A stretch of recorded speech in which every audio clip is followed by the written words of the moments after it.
وَيَعْبُدُونَ مِن دُونِ اللَّهِ، اور یہ عبادت کرتے ہیں اللہ کے سوا ان ہستیوں کی، مَا لَا يَضُرُّهُمْ وَلَا يَنْفَعُهُمْ، جو نہ انہیں کوئی نقصان دے سکتی ہیں نہ کوئی نفع۔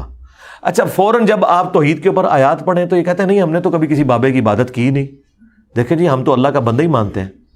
اگلا حصہ چھوڑ دیتے ہیں۔ اللہ تعالیٰ نفی صرف عبادت کے اعتبار سے نہیں کر رہا، بلکہ یہ بھی کر رہا ہے کہ یہ ہستیاں نہ کسی کو نقصان دے سکتی ہیں نہ نفع۔ ایک مرے ہوئے شخص جو قبر میں پڑا ہوا ہے، اس کی کوئی عبادت نہیں کرتا، ٹھیک ہے بہت اچھی بات ہے، لیکن یہ عقیدہ رکھتا ہے کہ یہ میری بھینسوں کا دودھ خشک کر سکتا ہے، اس کے نام کی میں نے 11ویں نہ دی تو میرے اوپر کوئی مصیبت آ سکتی ہے، تو اس کا کیا مطلب ہے کہ آپ اسے نفع و نقصان کا مالک مانتے ہیں، تو آپ بھی شرک ہی کر رہے ہیں۔ اور شرک کیا ہے؟ آدھی آیت لیتے ہو کہ ہم تو جی عبادت تو کوئی نہیں کرتے، اللہ نے تو عبادت کرنے والوں کی نفی کی ہے۔ سرکار ساتھ ذکر کیا ہے ما لا يضرهم ولا ينفعهم، جو ہستیاں نہ انہیں نقصان دے سکتی ہیں نہ نفع دے سکتی ہیں۔ وَيَقُولُونَ، اور یہ کہتے ہیں هَؤُلَاءِ شُفَعَاؤُنَا عِندَ اللَّهِ، وہ کہتے ہیں نہیں ہم ان کو تو پکار ہی نہیں رہے، یہ اللہ کے حضور ہمارے سفارشی ہیں۔ سیم وہی مینٹلٹی، ایسی داتا صاحب کو تو نہیں منگتے، اے اللہ دے حضور ساڈے سفارشی نے، ہم سلطان الہند سے تو نہیں مانگتے، یہ ہم اللہ کے حضور انہیں اپنا سفارشی مانتے ہیں، پیچھے ہی اللہ ہے۔ ہاں، اے نہیں ہے کہ پیچھے کوئی اور ہے، نہیں، پیچھے اللہ ہے جی، سامنے ہی ہے۔ سرکار پھر اس کا جواب اللہ تعالیٰ نے جس انداز میں دیا ہے نا، وہ ایسا انداز ہے کہ اگر ہم خود سے دیتے تو یہ کہتے ہیں کتنی گستاخانہ بات کر رہے ہو۔ اللہ تعالیٰ فرما رہا ہے قل اتنبئون اللہ بما لا يعلم فی السماوات ولا فی الارض، کیا تم اللہ کو وہ بات بتا رہے ہو کہ جو اللہ کے علم میں بھی نہیں ہے، نہ آسمانوں میں اور نہ زمین کے اندر؟ ہائے ہائے ہائے ہائے، اللہ کے علم میں تو کوئی بات ایسی ہے ہی نہیں کہ نہ ہو۔ اللہ تعالیٰ دیکھیں غصے کا اظہار، اللہ کہہ رہا ہے کہ منو پہ دس دیو کہ اس سفارشی نے میرے حضور میں مقرر کیتے، منو تو کوئی نہیں پتا کہ میں کوئی بندہ مقرر کیتا ہوا ہے۔ ہائے ہائے ہائے، اللہ کو تو پتہ ہی نہیں ہے کہ کوئی داتا صاحب بھی ہیں۔ اللہ کہہ رہا ہے میرے علم میں تو کوئی نہیں کہ میں نے کسی کو داتا بنایا ہو کہ میرے بہاف کے اوپر وہ سفارشی ہوگا۔ سبحانہ وتعالی عما یشرکون، پاک ہے وہ ہستی، بہت بلند ہے ہر اس شرک سے جو لوگ اس کی طرف منسوب کرتے ہیں۔ اور مشرکوں، اللہ کو کوئی فرق نہیں پڑتا، یہ جو تم نے غلیظ عقیدے وابستہ کر دیے اور ہستیوں کے ساتھ، اللہ کو اس سے کوئی فرق نہیں پڑتا۔ وَلِعَاذُ بِاللَّهِ تعالی۔ دیکھیں جی، اللہ تعالیٰ تو اپنے عقائد اور نظریات کے اعتبار سے بالکل سچی اور کھری توحید قرآن میں بیان کر رہا ہے، کسی کو بری لگے کسی کو اچھی لگے۔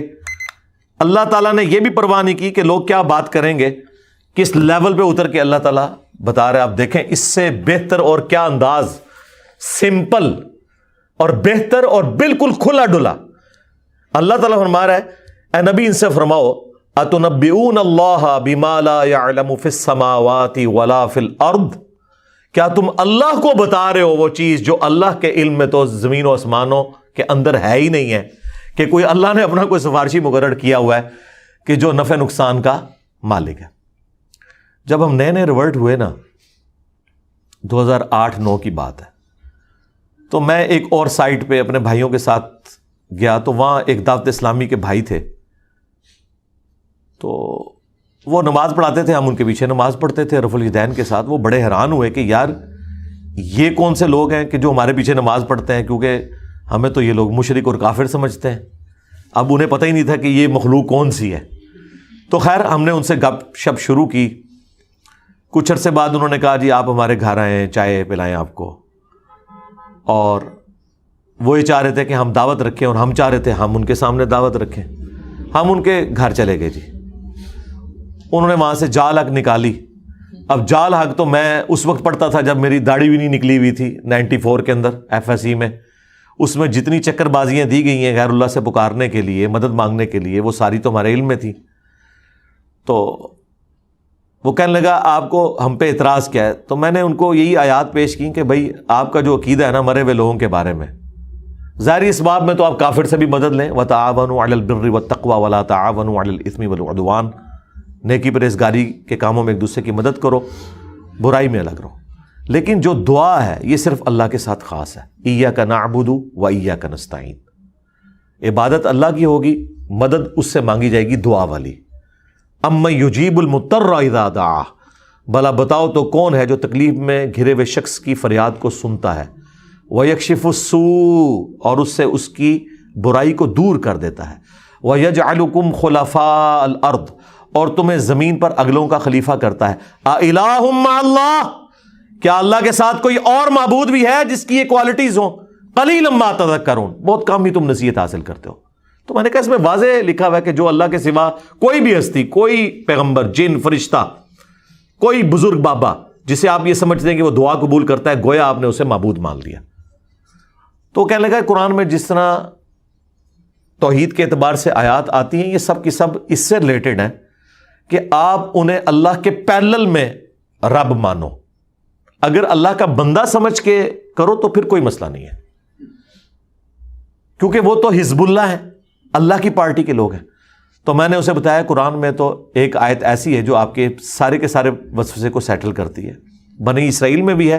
سورۃ المائدہ سے میں نے کہا کہ یہ پڑھو. اب یہ وہ چیز تھی جو جال حق میں تو نہ انہوں نے لکھی، نہ یہ مسئلہ ان سے حل ہونے والا تھا، کیونکہ اللہ تبارک و تعالیٰ نے سورۃ المائدہ کے اندر عیسیٰ ابن مریم کو سینٹرڈ کر کے، ان کی ماں کو سینٹرڈ کر کے بالکل کھول کر توحید بیان کر دی.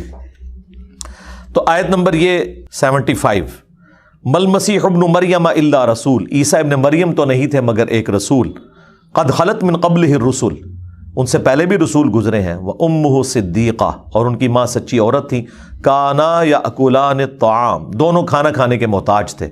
انظر کیف نبین لہم الآیات ثم انظر انا یؤفکون، دیکھو ہم اپنی آیات کتنی کھول کھول کر بیان کر رہے ہیں اور پھر ان کی طرف دیکھو جو الٹے پڑھے جاتے ہیں. قل اتعبدون من دون اللہ، اے نبی تم فرماؤ کیا تم اللہ کے سوا ان ہستیوں کی عبادت کرتے ہو؟